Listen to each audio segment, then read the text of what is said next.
to show you how to make this really easy Nacho Steak Skillet.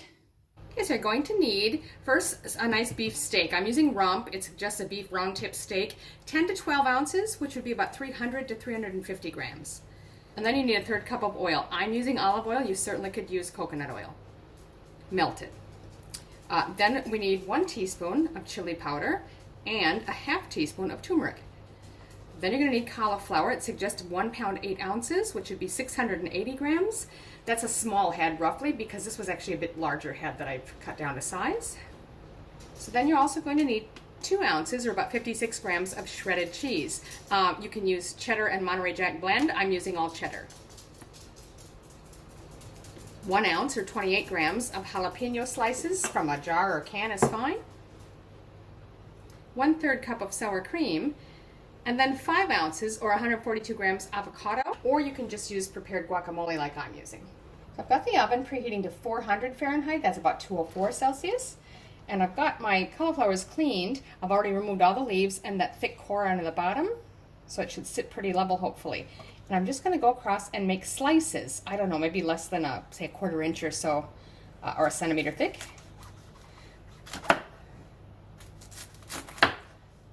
So as you can see, some of the pieces broke up right away. Others stayed in whole slices, and you can just sort of break them if you like, or leave them like that. You're kind of aiming for maybe pieces like that, so I might just snap these in half, or cut them if you need to. Next, in a large mixing bowl, we're going to whisk together the oil, chili powder, and turmeric. Whisk those together to mix it well. So you can see that's all well mixed together now, and I'm just going to start taking these pieces and laying them in there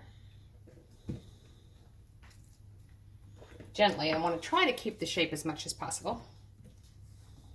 And then I'm just going to sort of gently toss them and try to get them all coated in that seasoning, in that oil and seasoning mix. See, it's all taken up the color pretty nicely, so we've got it well coated.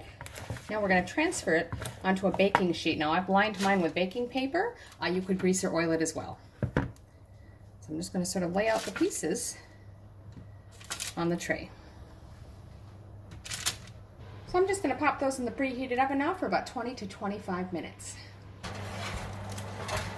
So while the cauliflower is roasting, we're going to preheat a cast iron skillet on medium-high heat. Now, I haven't got a cast iron skillet. I've got a new cast iron Dutch oven. I'm going to give it a try. Really, anything that can go from stovetop to oven is what you need at this stage. So now, while my pan's heating up, I'm going to liberally salt and pepper the steak on both sides. So I've added the butter to the pan to let that start melting. So as you can see, that butter is nice and bubbling.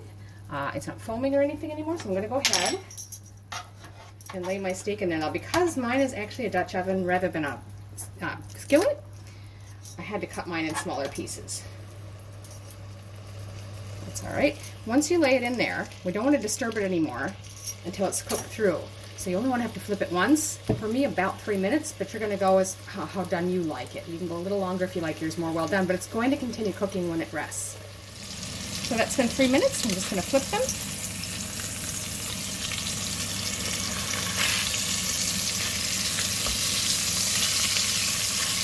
And give them another 3 minutes. Great, so that's ready to remove. I'm just going to transfer them to a plate so they can rest while we wait for the cauliflower. That's been about 25 minutes.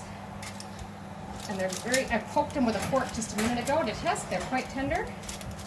So I'm going to pull those out, but leave the oven on just for a few more minutes.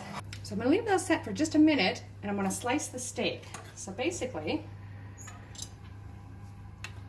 you just sort of want it in bite-sized chunks that fit on a fork easy.